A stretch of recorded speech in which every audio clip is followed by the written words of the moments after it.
तो बच्चों हम लोगों ने कल पॉलिनेशन पढ़ लिया था और पॉलिनेशन पढ़ने के बाद अब जो हम नया टॉपिक स्टार्ट करने वाले हैं वो है सबसे इम्पॉर्टेंट टॉपिक है आपका sexual reproduction in flowering plant में। इसका नाम है फर्टिलाइजेशन। तो ये मोस्ट इम्पॉर्टेंट इवेंट है सेक्सुअल रिप्रोडक्शन में, फ्लावरिंग प्लांट के सेक्सुअल रिप्रोडक्शन में। तो ये सबसे पहले ये जानेंगे कि फर्टिलाइजेशन जो प्रोसेस है इसका मतलब क्या है। इसका सिंपल सा एक मतलब है कि fusion of male gamete and female gamete is termed as fertilization.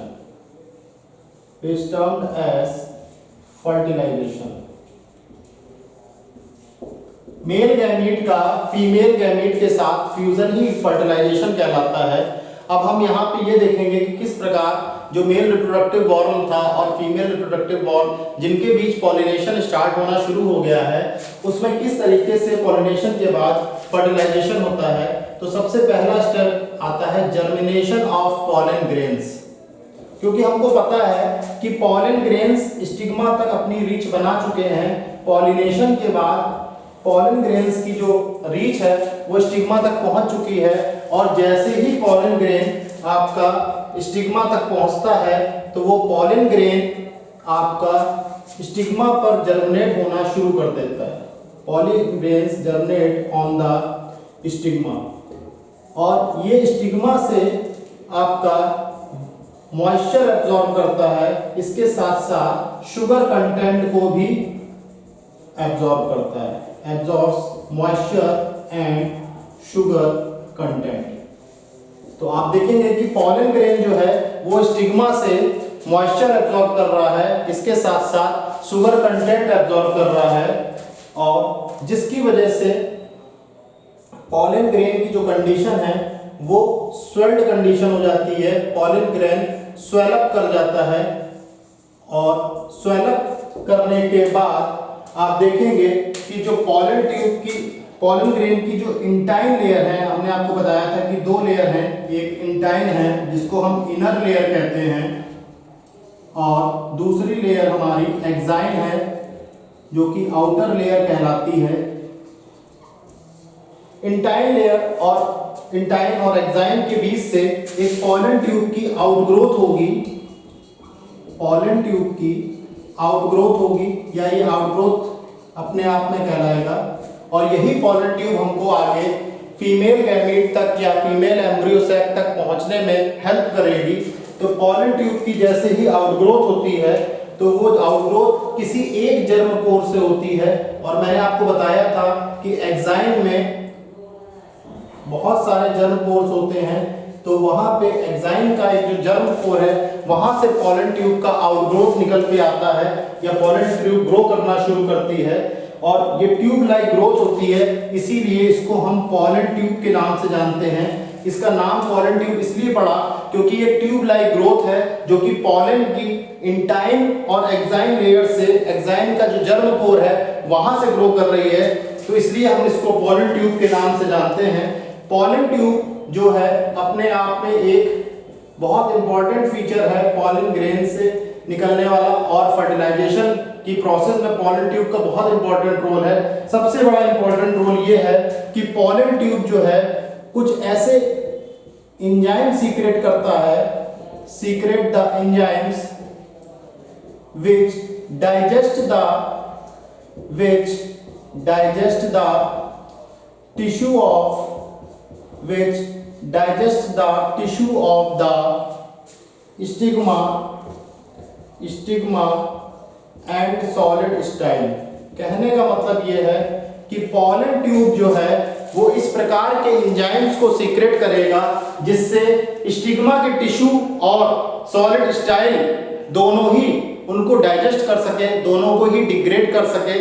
ये पॉलन ट्यूब से निकलने वाले एंजाइम के अंदर एक बेसिक क्वालिटी होती है कि वो स्टिग्मा पहुंचते पहुंचते स्टिग्मा को पोरस बनाने के लिए या स्टिग्मा को भेदने के लिए ये आपका इस प्रकार के एंजाइम्स पैदा करता है और स्टाइल को हॉलो बनाने के लिए ऐसे एंजाइम्स पैदा करता है जिससे उसके टिश्यू को वो डाइजेस्ट कर सके और वो अपनी पकड़ को ओव्यूल तक पहुंचा सके या ओवरी तक ले जा सके।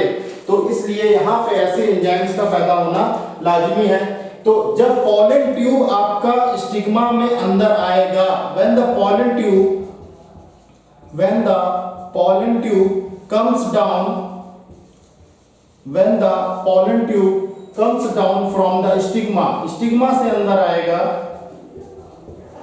from the stigma through the style, stigma से अंदर आएगा स्टाइल की तरफ। तो सबसे पहले आपको first of all vegetative nucleus enters, सबसे पहले जो है आपका वेजिटेटिव न्यूक्लियस एंटर करेगा। पॉलन ट्यूब में सबसे पहले वेजिटेटिव न्यूक्लियस एंटर करेगा, enter into the pollen tube. सबसे पहले आपका वेजिटेटिव न्यूक्लियस एंटर करेगा और उसके बाद आपका जनरेटिव सेल उसको फॉलो करता हुआ पीछे पीछे आएगा। It is followed by generative cell. तो बच्चों इतना नोट डाउन आप कर लीजिए कि सबसे इंपॉर्टेंट इवेंट है sexual reproduction in flowering plant में आपका फर्टिलाइजेशन, जो कि मेल गैमीट और फीमेल गैमीट के फ्यूजन को शो करता है। सबसे पहला स्टेप जो है इसमें वो जर्मिनेशन ऑफ पॉलन ग्रेन है कि किस प्रकार पॉलन ग्रेन पॉलिनेशन की प्रक्रिया के तहत वो स्टिग्मा तक अपनी रीच बना चुका है, स्टिग्मा तक पहुंच चुका है और स्टिग्मा तक पहुंचने के बाद उसने स्टिग्मा से शुगर और मॉइस्चर को एब्जॉर्ब करना चालू कर दिया है और उस शुगर और मॉइस्चर को एब्जॉर्ब करके पॉलन ग्रेन काफी फूल चुका है, काफी उसमें स्वेलिंग आ चुकी है, जिसकी वजह से एंटाइन और एक्साइन को क्रॉस करते हुए, एक्साइन के जर्म पोर से क्रॉस करते हुए पॉलन ट्यूब नाम की एक आउटग्रोथ निकलती है। चूंकि ये ट्यूब लाइक स्ट्रक्चर होता है इसीलिए इसको हम पॉलन ट्यूब का नाम देते हैं। और ये पॉलन ट्यूब की खासियत ये है कि पॉलन ट्यूब आपका वो एंजाइम सीक्रेट करता है जिससे आप देखते हैं कि टिश्यू जो है स्टिग्मा का और जो सॉलिड स्टाइल है जो कि हॉलो नहीं है उसके टिश्यू को ये डाइजेस्ट करेगा और जैसे जैसे पॉलन ट्यूब स्टिग्मा के थ्रू स्टाइल के क्रॉस पास होते हुए आएगी, नीचे आएगी, उसी प्रकार आप देखेंगे कि वेजिटेटिव न्यूक्लियस सबसे पहले पॉलन ट्यूब में एंटर करता है और उसके तुरंत बाद जनरेटिव सेल उसमें उसको फॉलो करता है। तो आप इतना नोट डाउन कर लीजिए बच्चों।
अब इसके बाद बच्चों एक बात ये आती है कि पॉलन ट्यूब की ग्रोथ को लेके कौन से ऐसे एलिमेंट हैं जो पॉलन ट्यूब की ग्रोथ को कंट्रोल करते हैं। तो आपको बताते चलें कि पॉलन ट्यूब की जो ग्रोथ है वो बोरॉन और कैल्शियम एलिमेंट्स के द्वारा होती है।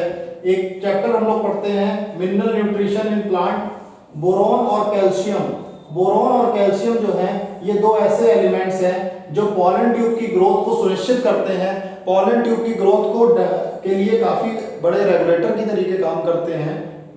तो आपको पता होना चाहिए कि मैंने बताया था कि वेजिटेटिव न्यूक्लियस जो है पॉलन ट्यूब में पहले एंटर करेगा, उसके बाद जनरेटिव सेल जो है बाद में आ जाएगा।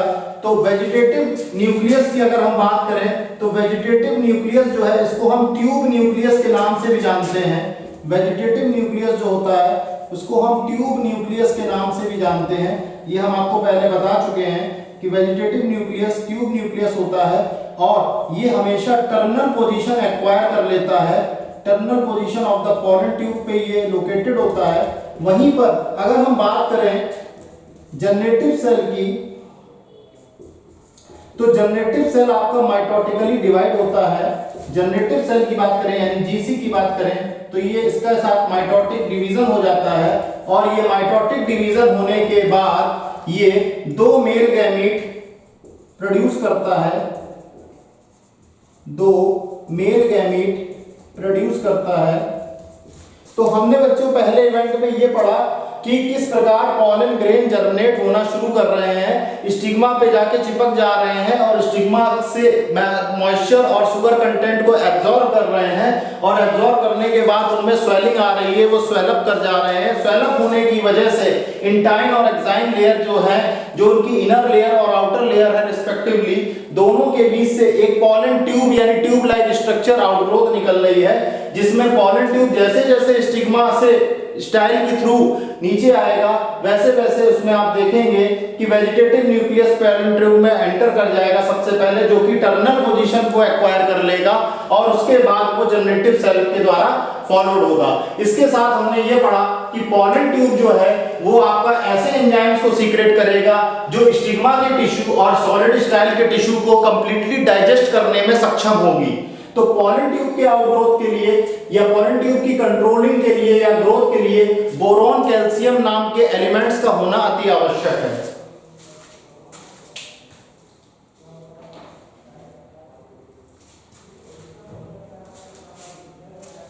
तो पॉलन ट्यूब की ग्रोथ के लिए हमने देखा कि बोरॉन और कैल्शियम नाम के जो एलिमेंट्स हैं ये काफी ज्यादा इंपॉर्टेंट हैं और इसके साथ साथ यहाँ पे आप देखेंगे कि कैल्शियम भी इनोसिटॉल कॉम्प्लेक्स होता है, एक इस प्रकार का कंपाउंड होता है जिसकी वजह से पॉलन ट्यूब में कीमोट्रोपिक मूवमेंट देखने को मिलता है। और बच्चों कीमोट्रोपिक मूवमेंट वो मूवमेंट है जब कभी कोई केमिकल्स की वजह से किसी भी पार्ट ऑफ द प्लांट में मूवमेंट शुरू हो जाता है, केमिकल अट्रैक्शन शुरू हो जाता है, यानी कोई केमिकल अट्रैक्टेंट्स हैं, उसको हम कीमोट्रोपिक मूवमेंट कहते हैं। तो ये कैल्शियम बोरॉन इनोसिटॉल कॉम्प्लेक्स है जहां पे हम देखते हैं कि पॉलन ट्यूब जो है इसमें कीमोट्रोपिक मूवमेंट चालू हो जाता है। अगर बच्चों आपसे कोई पूछे कि पॉलन ट्यूब के लिए बेस्ट टेम्परेचर ग्रोथ के लिए क्या है, तो पॉलन ट्यूब का जो बेस्ट टेम्परेचर है, बेस्ट टेम्परेचर रेंज है जिसमें पॉलन ट्यूब बहुत अच्छी ग्रोथ कर सकता है, वो 20 डिग्री सेल्सियस से 30 डिग्री सेल्सियस के आसपास माना जाता है। और पॉलन ट्यूब हमेशा एपिकल ग्रोथ शो करता है। पॉलन ट्यूब की अगर हम बात करें तो हमेशा ये एपिकल ग्रोथ शो करता है।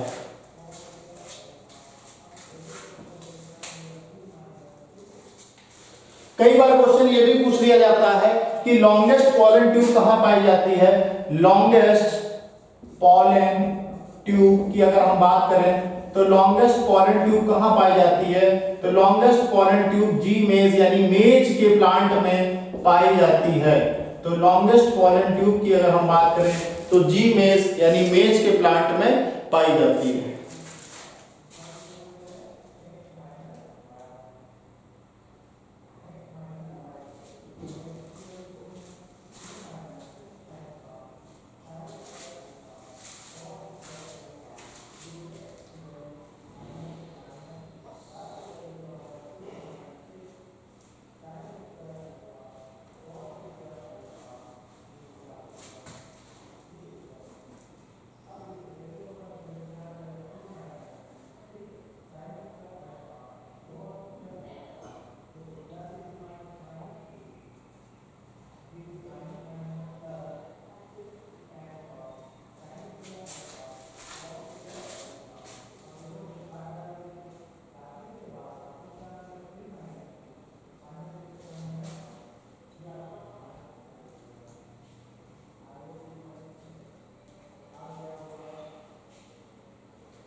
तो बच्चों बीच में अभी नेटवर्क चला गया था, तो आप देखिए मैंने बताया आपको कि कैल्शियम बोरॉन इनोसिटॉल कॉम्प्लेक्स करके कंपाउंड होता है जो पॉलन ट्यूब को सिनर्जिड की तरफ अट्रैक्ट करता है, पॉलन ट्यूब को सिनर्जिड की तरफ अट्रैक्ट करता है।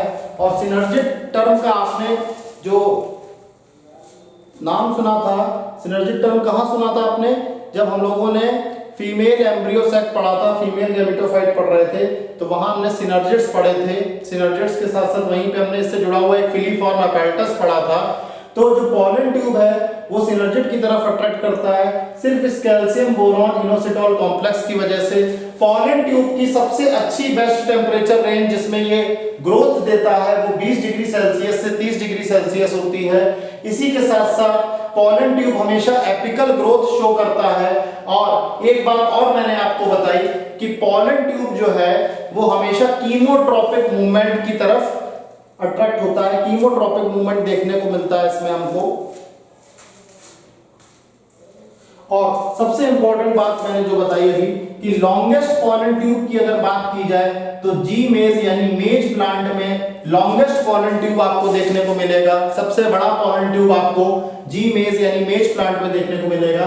तो फर्टिलाइजेशन का हमने पहला स्टेप पढ़ लिया। पॉलन ट्यूब के बारे में बहुत सारी बातें पढ़ ली कि पॉलन ट्यूब के लिए बेस्ट ग्रोथ टेम्परेचर रेंज क्या है, 20 डिग्री सेल्सियस से 30 डिग्री सेल्सियस। सबसे लंबा पॉलन ट्यूब आपका मेज में पाया जाता है जिसको हम जी मेज कहते हैं। Calcium boron inositol complex pollen tube को सिनर्जिड की तरफ खींच कर ले जाता है, उसके लिए अट्रैक्शन पैदा करता है जिसको हम कीमोट्रोपिक मूवमेंट के नाम से जानते हैं। वहीं पर हमने देखा कि पॉलन ट्यूब कुछ ऐसे एंजाइम सीक्रेट करता है जो स्टिग्मा और सॉलिड स्टाइल को किसी प्रकार से उनके टिश्यू को डाइजेस्ट कर देती है, जिससे पॉलन ट्यूब हमारी स्टिग्मा के थ्रू स्टिग्मा से स्टाइल के पास होते होते ओवरी तक पहुंचने की कोशिश करती है, जिसमें पहली बार वेजिटेटिव न्यूक्लियस पॉलन ट्यूब में एंटर करता है जब ये हो रहा होता है, और उसके तुरंत बाद आपका जनरेटिव सेल फॉरवर्ड करता है। तो बात ये आती है कि ये पूरा जो स्टेप है ये हमने पढ़ लिया। अब इस स्टेप के बाद ये आता है कि कैसे पॉलन ट्यूब की एंट्री हम ओव्यूल में कराएं, entry of pollen tube into ovule.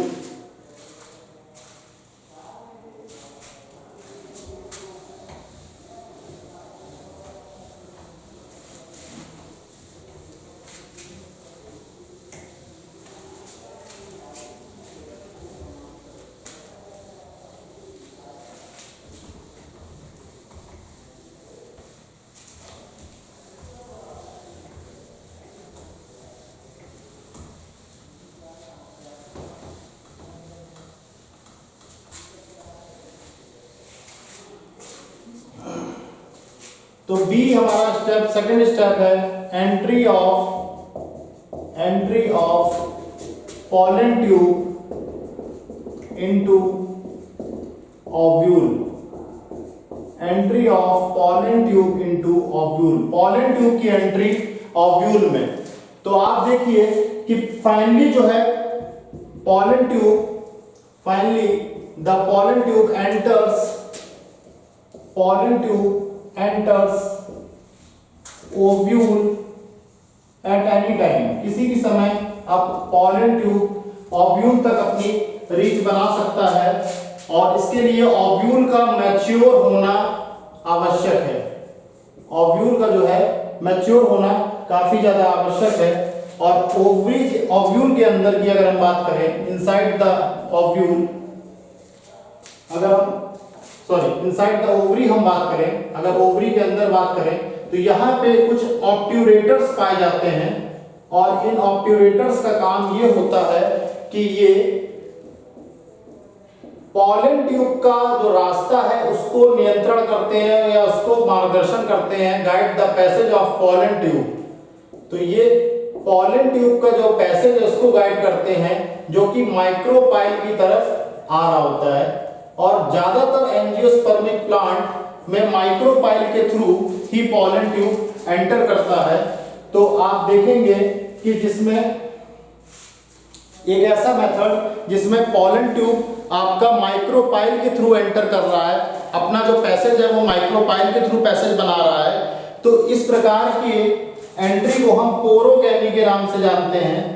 और ज्यादातर एंजियोस्पर्मिक प्लांट में आपका pollen tube enters pollen tube enters through the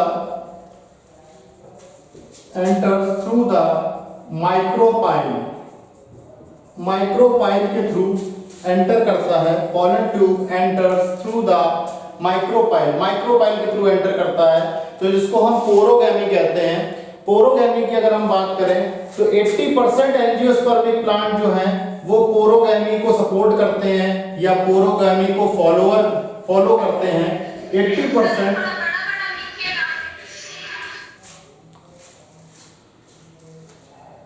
80% angiospermic plants जो हैं वो पोरोगैमी को जो है फॉलो करते हैं। बेटा आप लोगों का बोर्ड जो है आप उसमें प्रोजेक्टर में पढ़ रहे हैं कि इसमें मोबाइल में पढ़ रहे हैं? आप लोग प्रोजेक्टर में पढ़ रहे हैं वहां पे कि मोबाइल में पढ़ रहे हैं?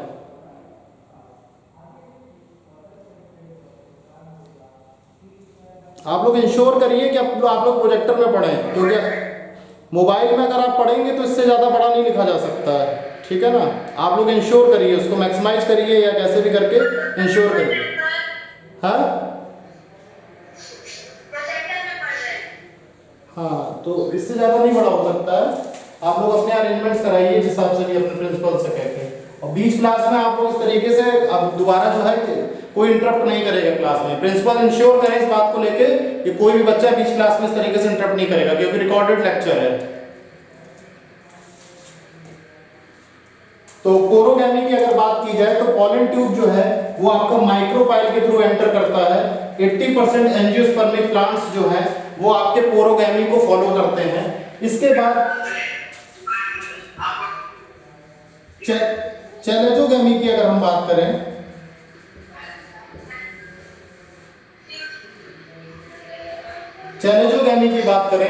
तो जो पॉलन ट्यूब आपकी चैलेजा के थ्रू एंटर करेगी उस प्रोसेस को हम चैलेजोगैमी बोलेंगे। Pollen tube enters through the chalaza. Pollen tube enter through the chalaza. Chalazogamy में आप देखेंगे कि पॉलन ट्यूब जो है वो चैलेजा के थ्रू एंटर करेगी। फिर इसके बाद एक तीसरा जो हमारा पार्ट आता है वो आपका मीजोगैमी आ जाता है। मीजोगैमी की अगर हम बात करें तो मीजोगैमी में आपकी जो पॉलन ट्यूब है वो pollen tube enters through any integuments.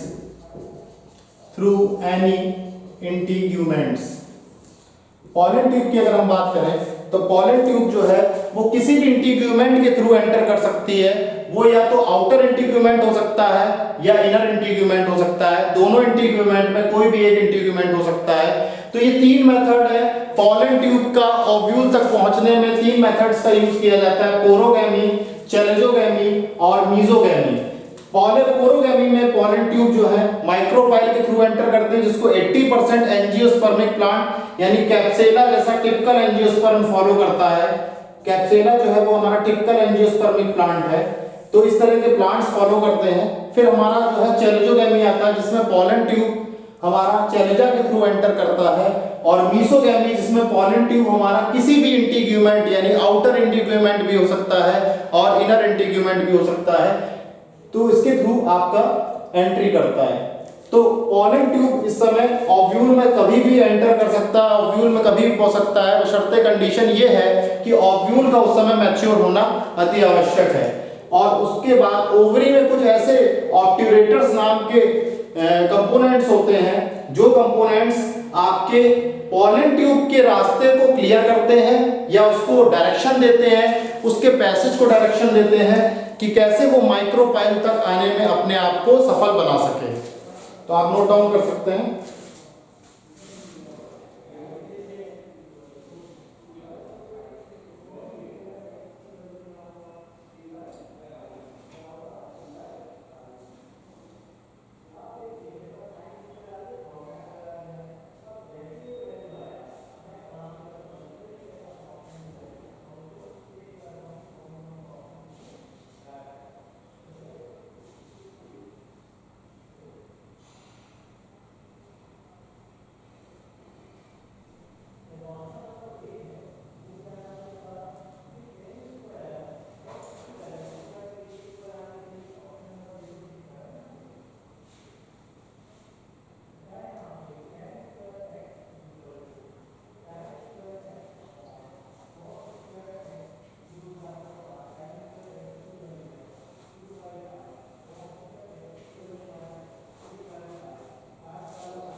इसके जस्ट बाद एक टॉपिक आ रहा है जिसको हम बोलते हैं pollen pistil interaction. Pollen pistil interaction,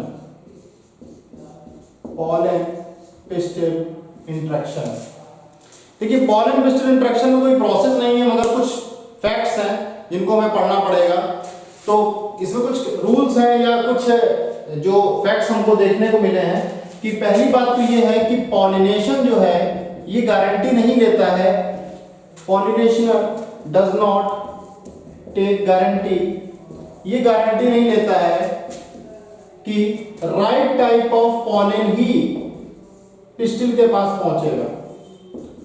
right type of pollen will transfer to the pistil. ऐसा कोई जरूरी नहीं है कि जो कॉम्पैटिबल पॉलन है वही पॉलन आपका पिस्टिल तक पहुंचे। कई बार ऐसा भी होता है कि इनकॉम्पैटिबल पॉलन भी पिस्टिल के पास पहुंच जाता है और जो कि बाद में पॉलिनेशन को अनसक्सेसफुल बना देता है या वर्थलेस बना देता है। तो ऐसा कोई जरूरी नहीं है कि पॉलन जो रॉन्ग टाइप का है वो अदर स्पीशीज से भी आके सेम प्लांट पे आके वहां तक स्टिग्मा पे आके अटैच हो सकता है। तो पहली बात तो ये है कि पॉलिनेशन कोई गारंटी नहीं लेता है। पॉलन और पिस्टिल का जो इंटरेक्शन है वो इस बात पर निर्भर करता है कि जो पिस्टिल है, पिस्टिल के अंदर एबिलिटी है या नहीं है। The pistil has the ability, pistil के पास एबिलिटी होनी चाहिए to recognise the right type of pollen, to recognise the right type of pollen.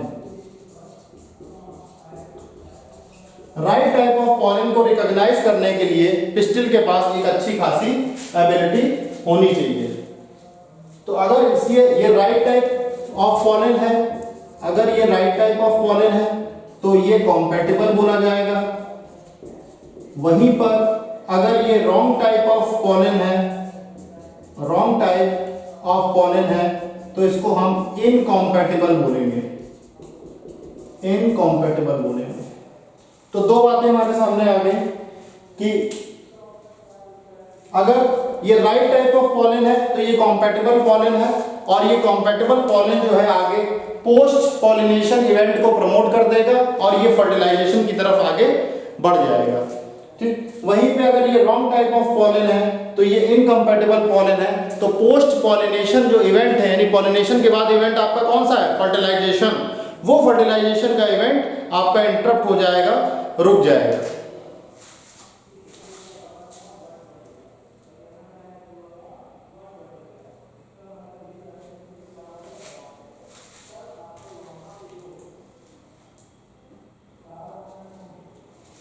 तो जो ये एबिलिटी है, एबिलिटी ऑफ द पिस्टिल है कि किस प्रकार से पिस्टिल जो है आपका रिकॉग्नाइज करता है राइट टाइप ऑफ पॉलन को। एबिलिटी ऑफ द पिस्टिल जो है ये एक प्रकार से रिजल्ट है continuous dialogue between pollen and pistil, continuous dialogue between pollen and pistil. कहने का मतलब यह है कि पॉलन और पिस्टिल के बीच एक प्रॉपर सिंक्रोनाइजेशन रहता है, प्रॉपर अंडरस्टैंडिंग रहती है। पॉलन और पिस्टिल जो है प्रॉपर अंडरस्टैंडिंग को मेंटेन करते रहते हैं। एक ही समय में पॉलन और पिस्टिल का मैच्योर होना, उनके बीच पॉलिनेशन होना और फर्टिलाइजेशन की तरफ बढ़ना ही इस प्रकार के इंटरेक्शन को प्रमोट करता है। अगर कॉम्पैटिबिलिटी बैठ जाती है तो पोस्ट पॉलिनेशन इवेंट होंगे, दैट इज फर्टिलाइजेशन होगा। और अगर इस प्रकार की कॉम्पैटिबिलिटी नहीं बैठती है तो ये इनकॉम्पैटिबल साबित हो जाता है। इसका मतलब ये है कि पॉलन जो पिस्टिल है उसने रॉन्ग टाइप ऑफ पॉलन को एक्सेप्ट कर लिया, रॉन्ग टाइप ऑफ पॉलन को उसने एक्सेप्ट करने के बाद आगे प्रमोट कर दिया, तो वहीं से आगे फर्टिलाइजेशन होना जो है संभव नहीं हो पाता है, फर्टिलाइजेशन अनसक्सेसफुल हो जाता है। तो अब बात ये आती है बच्चों कि ये जो डायलॉग हो रहा है, कंटिन्यूअस संवाद हो रहा है, निरंतर संवाद हो रहा है पॉलन और पिस्टिल के बीच, ये निरंतर संवाद को सुनिश्चित कौन करता है? इस पॉलन पिस्टिल के कंटिन्यूअस डायलॉग को कौन सर्टेनिटी देता है इसमें कुछ केमिकल मीडिएटर्स का बहुत बड़ा रोल है। ये जो केमिकल मीडिएटर्स हैं यही पॉलन और पिस्टिल को इंटरेक्शन को कंट्रोल करते हैं। तो जो डायलॉग है ये पॉलन पिस्टिल इंटरेक्शन का जो है ये एक प्रकार से केमिकल मीडिएशन के ऊपर, केमिकल मीडिएटर्स के ऊपर डिपेंड करता है। तो ये हमारा एक छोटा सा टॉपिक था पॉलन पिस्टिल इंटरेक्शन, जिसमें हमने ये बताया कि कॉम्पैटिबल पॉलिनेशन बिल्कुल इस बात की गारंटी नहीं देता है कि सही पॉलन ही स्टिग्मा तक पहुंचेगा और स्टिग्मा से मॉइस्चर और शुगर कंटेंट को एब्जॉर्ब करके स्वेलअप करके उससे पॉलन ट्यूब की आउटग्रोथ निकलेगी और वो स्टिग्मा और को क्रॉस करते हुए, स्टाइल को क्रॉस करते हुए ओव्यूल तक पहुंचेगा। सिर्फ और सिर्फ कॉम्पैटिबिलिटी का खेल है। अगर आपस में सामंजस्यता है तो ही आगे जो है पोस्ट पॉलिनेशन इवेंट होंगे, वरना नहीं होंगे। तो इसको आप नोट डाउन कर सकते हैं।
लास्ट जो सेकंड लास्ट हमारा स्टेप है वो है entry of pollen tube, entry of pollen tube into embryo sac, entry of pollen tube into embryo sac. तो मैंने आपको बताया था कि पॉलन ट्यूब जो है, pollen tube can enter through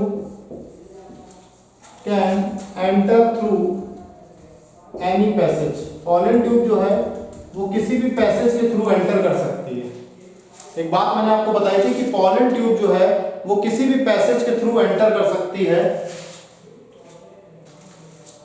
but inside embryo sac, but inside embryo sac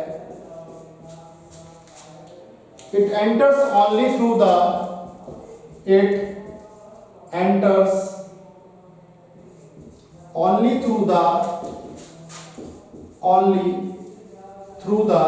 apparatus,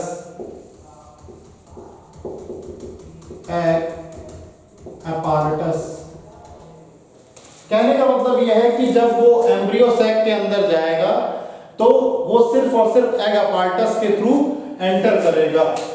और egg apparatus वो जगह है जहां पे आपका एक एग सेल और दो सिनर्जिड्स होते हैं। हमने एग apparatus के बारे में पढ़ा था कि जहां पे एक एग सेल और दो सिनर्जिड्स होते हैं। तो जैसे ही ओव्यूल में एंट्री करेगा, after the entrance inside the ovule, जैसे भी इंट्रेंस होगा ओव्यूल में, ये एग apparatus की तरफ ग्रो करेगा। It grows towards the it grows towards the egg apparatus, egg apparatus की तरफ ये ग्रो करेगा, it grows towards the egg apparatus, क्योंकि सिनर्जिड सेल कुछ केमिकल सीक्रेट करते हैं, because synergid cells secrete some chemicals,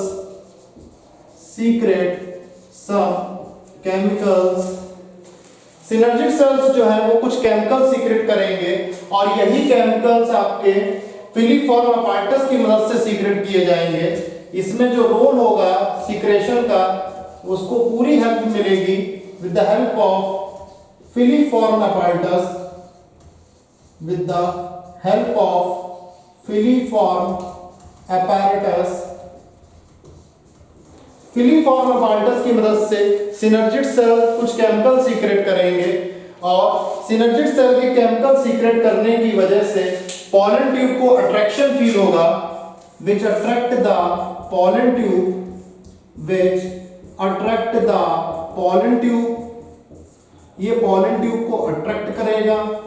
कहने का मतलब ये है कि पॉलन ट्यूब एम्ब्रियो, अगर हम उसकी बात करें, ओवरी की बात करें, तो वहां पे किसी भी पैसेज से एंटर कर जाएगी, मगर जब वो एम्ब्रियो सैक में एंट्री पाना चाहेगा तो वो वहां पर सिर्फ और सिर्फ एग अपार्टस से ही एंट्री पा पाएगा।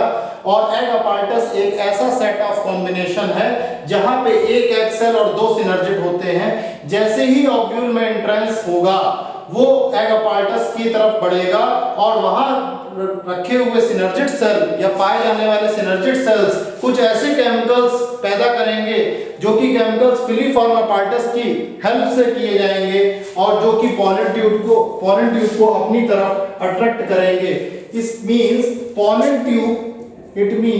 Pollen tube shows chemotropic movement. इसका मतलब ये है कि पॉलन ट्यूब आपका केमिकल मीडिएटेड यानी केमिकल के द्वारा संचालित मोशन या मूवमेंट को सुनिश्चित करता है। तो कीमोट्रॉपिक मूवमेंट को ये कंट्रोल करता है, कीमोट्रॉपिक मूवमेंट को फेवर करता है। तो आप देखेंगे कि इसके ये आप लिख लीजिए कि पॉलन ट्यूब जो है, जो मेन ओवरी है, उसमें तो किसी भी तरीके से पैसेज बना लेगा अपना, मगर जब वो एम्ब्रियो सैक में जाएगा और या उसमें एग अपार्टस के थ्रू ही जाना सुनिश्चित करेगा ओव्यूल में, तो वो एग अपार्टस की तरफ ग्रो करेगा और वहां पे पाए जाने वाले जो सिनर्जिड सेल्स हैं वो केमिकल सीक्रेट करेंगे जो कि फिलीफॉर्म अपार्टस की मदद से किए जा रहे हैं, जो कि पॉलन ट्यूब के लिए एक अट्रैक्शन का काम करेंगे और पॉलन ट्यूब आपका कीमोट्रॉपिक मूवमेंट शो करेगा। अब बच्चों हम लोग इसमें एक छोटा सा डायग्राम बनाएंगे और उस डायग्राम से समझेंगे कि किस प्रकार पॉलन ट्यूब एम्ब्रियो सैक में अपनी रीच बनाता है।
बच्चों ये डायग्राम है आपका इनलार्ज व्यू है। अगर हम इसकी बात करें तो ये आपका इनलार्ज व्यू है एग अपार्टस का। Enlarge view of an egg apparatus. Egg apparatus का इनलार्ज व्यू है, जहां पे आप देख रहे हैं कि किस प्रकार पॉलन ट्यूब की एंट्री होती है, showing entry of pollen tube into a synergid. pollen tube into a synergid, into a synergid।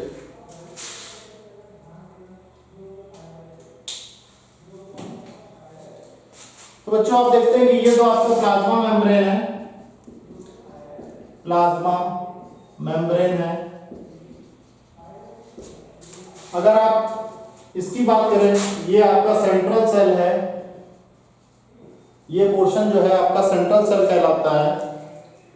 वहीं पर आप इधर देखेंगे तो ये आपका एग न्यूक्लियस है, एग न्यूक्लियस है। इसके अलावा यहां पे आप देखेंगे ये आपका सिनर्जिड है,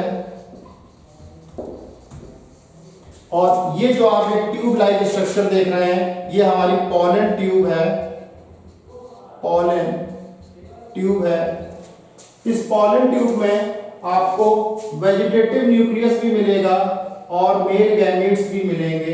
तो ये अपर में आपका मेल गैमीट्स है और ये आपका वेजिटेटिव न्यूक्लियस है, वेजिटेटिव न्यूक्लियस है।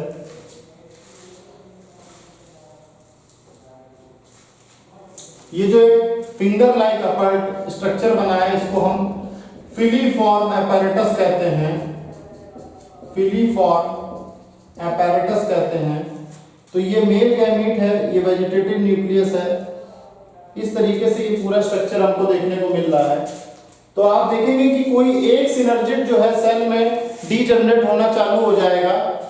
तो सबसे पहला जो स्टेप इसमें दिखेगा, जो फर्स्ट स्टेप है वो ये है कि एनी वन सिनर्जिड सेल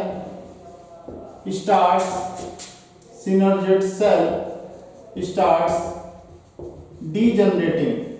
एक सिनर्जिड सेल कोई भी जो होगा वो टूटना चालू हो जाएगा या ध्वस्त होना चालू हो जाएगा। जैसे ही पॉलन ट्यूब एग अपार्टस के पास आएगी तो कोई एक सिनर्जिड सेल आपका डिजनरेट होना चालू करेगा। बाद में यही पॉलन ट्यूब एंटर करेगी, enters into the degenerating synergid cell. Degenerating synergid cell के अंदर एंटर कर जाएगी जब ये सिनर्जिड सेल पूरी तरीके से ध्वस्त हो जाएगा। तो पहले सिनर्जिड सेल जो आप यहाँ पे देख रहे हैं, ये सिनर्जिड सेल आपका जो है ये डीजनरेट करेगा और बाद में यही पॉलन ट्यूब इस सिनर्जिड सेल में एंटर कर जाएगी। जब इसकी एंट्री हो जाएगी तो जो टिप, सेकेंड स्टेप है हमारा, जो tip of the pollen tube है, tip of the pollen tube है, ये स्वेल कर जाएगा, स्वेल अप कर जाएगा और बर्स्ट कर जाएगा। तो जब पॉलन ट्यूब हमारा स्वेल कर जाएगा और बर्स्ट कर जाएगा तो आप देखेंगे कि पॉलन ट्यूब अपने जितने भी कंटेंट्स हैं, जिसमें आपका मेल गैमीट है, पॉलन ट्यूब में पाए जाने वाले कंटेंट है मेल गैमीट और वेजिटेटिव न्यूक्लियस। तो पॉलन ट्यूब जो ये आपने पॉलन ट्यूब बनाई है, ये आपकी पॉलन ट्यूब है, ये आपकी पॉलन ट्यूब है। ये जो पॉलन ट्यूब आपने बनाई है, ये पॉलन ट्यूब का जो मेल गैमीट है, जो इसका एक कंटेंट है, तो मेल गैमीट आपका जितने दोनों मेल गैमीट्स को क्या करेंगे, pollen tube pores it's all content, अपना जितना भी कंटेंट है उस कंटेंट में दोनों मेल गैमीट है, both male gametes, both male gametes inside the, किसके अंदर, साइटोप्लाज्म ऑफ सिनर्जिड सेल। जो डीजनरेटिंग सिनर्जिड सेल है, इसका जो ये जब ब्रेक हो जाएगा, यहाँ पे इस तरीके से डीजनरेट करेगा, ये ब्रेक होता जाएगा, तो इसके साइटोप्लाज्म में पोर कर देगा of degenerating synergid cell, of degenerating synergid cell. Degenerating synergid cell के साइटोप्लाज्म में पॉलन ट्यूब अपना पूरा कंटेंट जिसमें दोनों मेल गैमेट्स मौजूद हैं इसको पोर कर देगा, और इसको पोर करने के साथ साथ आप देखेंगे कि आगे जाके यही फर्टिलाइजेशन होगा। तो बच्चों ये हमारा सी स्टेप था, ये हमारा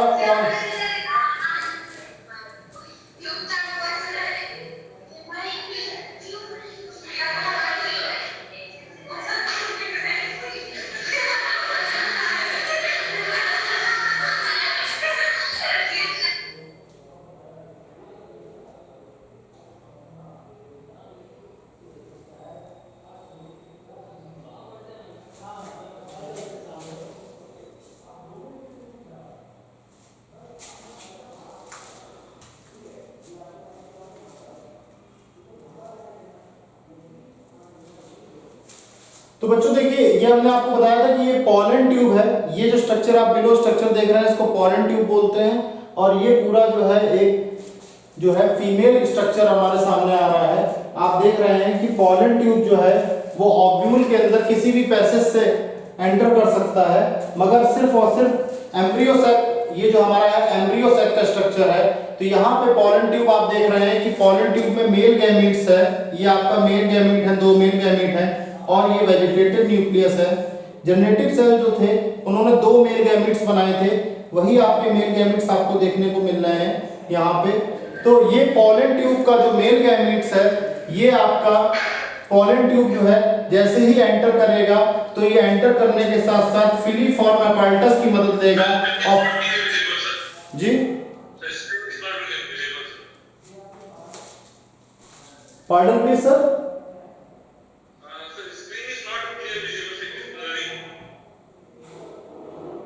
screen is not clear visible। आप सब विजिबल है, देखिए जरा सर। अब इसके लिए कुछ नहीं किया जा सकता, स्क्रीन आप समझ सकते हैं ना कि हम लोग तो क्लास ले रहे हैं, नेटवर्क इश्यूज होंगे, और तो कोई और इशू है नहीं, कैमरा लगा हुआ है ना। हाँ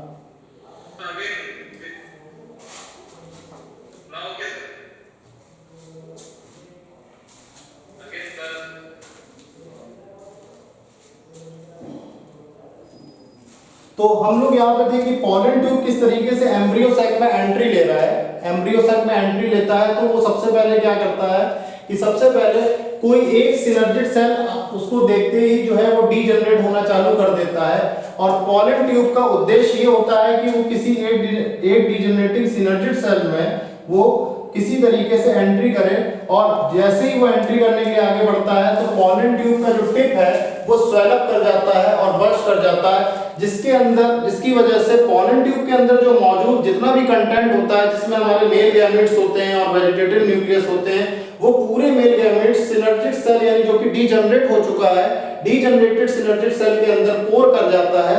और पोर करने के बाद ये आगे की जो डी स्टेप है हमारा, 4th स्टेप है, जिसमें हमारा फ्यूजन ऑफ गैमीट्स है, फ्यूजन ऑफ गैमीट्स की तरफ बढ़ता है, क्योंकि गैमीट्स के फ्यूजन के लिए दोनों गैमीट्स का एक साथ पास में होना बहुत जरूरी है। तो जो पॉलन ट्यूब है वो मेल गैमीट्स लेके आता है, और जो सिनर्जिड है हमारा ये फीमेल साइड से आता है। तो अब इसके बाद जो हमारा नेक्स्ट स्टेप है वो है फ्यूजन ऑफ गैमीट। तो आप लोगों ने ये स्ट्रक्चर तो देख ही लिया कि किस प्रकार से जो है सिनर्जिड डीजनरेट हो रहा है, और पॉलन ट्यूब उसके साइटोप्लाज्म में अपने पूरे कंटेंट को पोर कर रहा है, जिसमें मेल गैमीट्स भी इन्वॉल्व हैं, और फिलीफॉर्म apparatus पूरी इसकी मदद कर रहा है। और सिनर्जिड्स जो है, यहाँ पे सिनर्जिड्स की अगर हम बात करें तो सिनर्जिड्स जो है ऐसे केमिकल्स रिलीज करते हैं, ऐसे केमिकल्स को रिलीज करते हैं जिससे पॉलन ट्यूब के प्रति अट्रैक्शन बढ़ता है। तो आज जो हम नेक्स्ट और फाइनल स्टेप पढ़ेंगे वो है fusion of gametes. Fusion of gametes.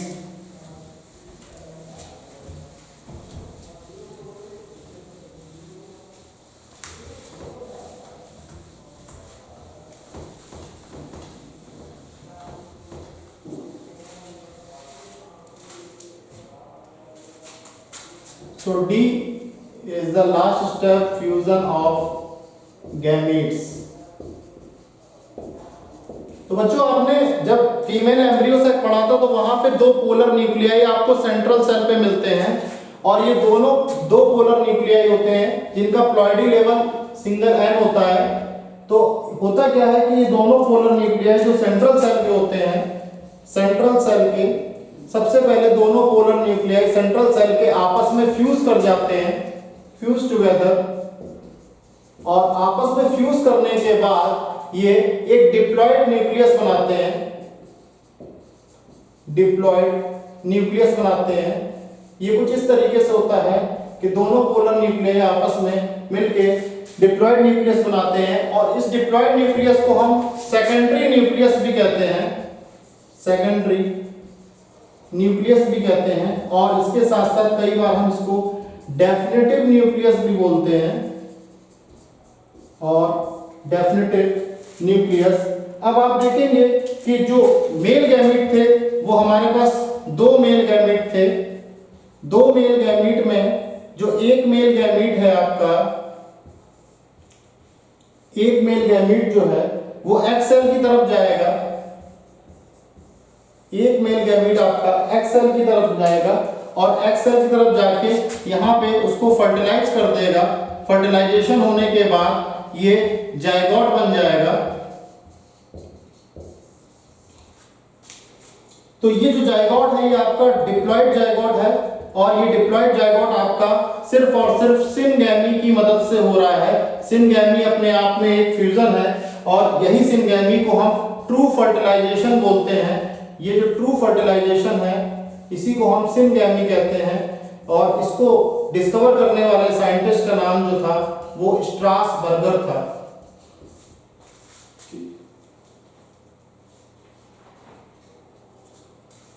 तो स्ट्रासबर्गर नाम था। तो ये जो डिप्लॉयड जायगोट है इसका भी प्लॉइडी लेवल 2n है। फिर आप देखते हैं कि जो सेकंड मेल गैमीट है, सेकंड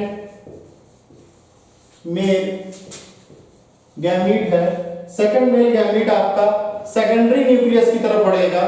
इसकी जो रीच है ये सेकेंडरी न्यूक्लियस की तरफ बढ़ेगा।